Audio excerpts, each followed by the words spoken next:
Hello everyone, এখন বাজছে সকাল ৫টা। হ্যাঁ, আমি এত ভোরে উঠে গেছি, মানে আমার নিজেরও বিশ্বাস হচ্ছে না নিজের ওপর।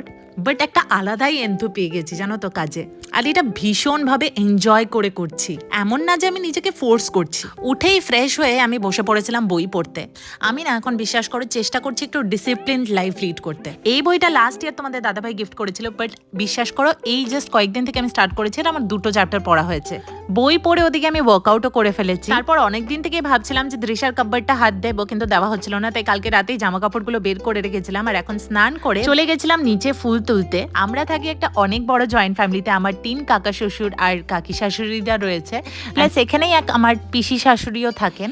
এই যে রাস্তাটা দিয়ে উঠোনটা কানেক্ট হচ্ছে, সেটা কমন উঠোন সবার ঘরের, সবার বিল্ডিং এবং কিচেন আলাদা। আর এই জাস্ট আমি ফুলগুলো তুলে এখন চলে যাব সরাসরি ঠাকুর ঘরে গিয়ে পুজো দিয়ে দেবো। প্রথমে গোপালকে ভোগ দিয়ে আমি চলে গেছিলাম নিচে ঠাকুর ঘরে। আমরা তবে ওমকারের দীক্ষিত, আর